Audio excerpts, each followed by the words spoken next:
again from Central Virginia. It's the end of January. It is 65 degrees outside, and I know it's going to get cooler. Actually, it's not going to get that much cooler. We're in for a stretch of a few weeks of milder weather, not this warm, but milder.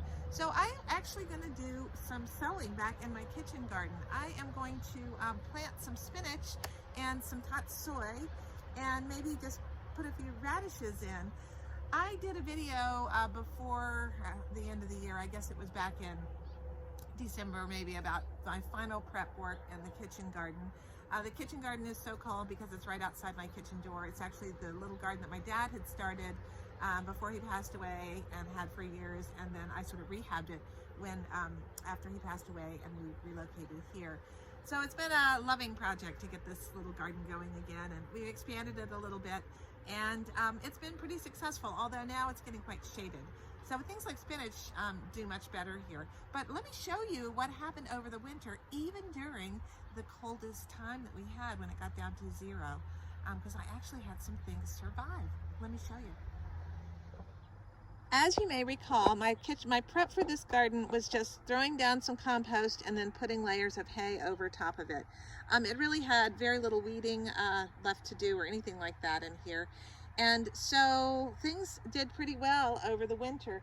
We did have some super cold weather, but as you can see, the strawberries are, coming back to life. I actually had some arugula over here that was planted. It lasted and lasted and lasted, and there's still new growth right here. So that'll be our first arugula. This over here is some prize choy that looks like it overwintered just fine. And oh, look, there's some more coming up over here. Let's go ahead and uncover that, and it can begin to get some more light as it comes along. I am just stunned that these things survived and during that huge cold snap that we had down to zero for several days, and in the teens and below, and then there was a snow as well. So that is all good. I love this stuff. This is called prize choy. This is the bed that has the pea trellis that I put in.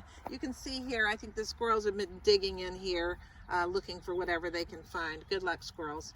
But there's kale that is survived. This is the red Russian kale. There's a few strawberries that have migrated over into this bed as well. But take a look at this. This I'm just astounded by.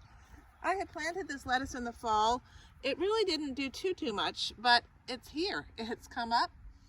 It has survived that freeze, and it survived the snow that we got, and it's just really percolating. Look, here's a little ladybug. Eat those aphids, ladybug. This is speckled bib lettuce that's growing here. This variety is the red salad bowl.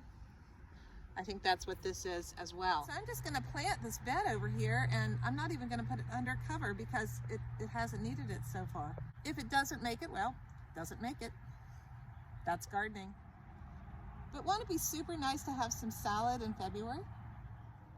Yeah, so let's go ahead and get some spinach planted and maybe a few radishes. Just going to do a little bit of loosening up. The soil's very moist, and it is because it's been raining. And it's really not very cold. I mean, I can go down way far and the soil is not frozen. So I think it's going to be okay to plant in, because honestly, I don't think we're going to get anything terribly, well, we might get snow and it might get cold and frozen, but clearly the things that are planted here are surviving. All right, let's go ahead and put some spinach in here. This is long-standing Bloomsdale. Put a row of spinach in. Maybe it'll grow. Just gonna put it in, about 2 or 3 seeds per planting hole. Spinach enjoys nice, rich soil. It's gonna like all this compost in here.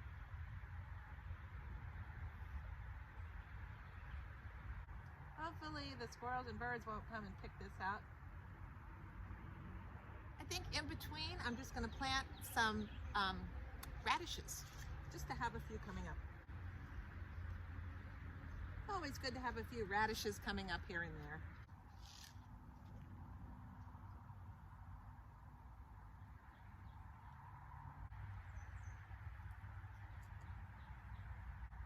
I'm going to put some more over there too. Hey, for those of you who might be new to my channel, maybe you'd like to subscribe. Please give a like and share, tell others.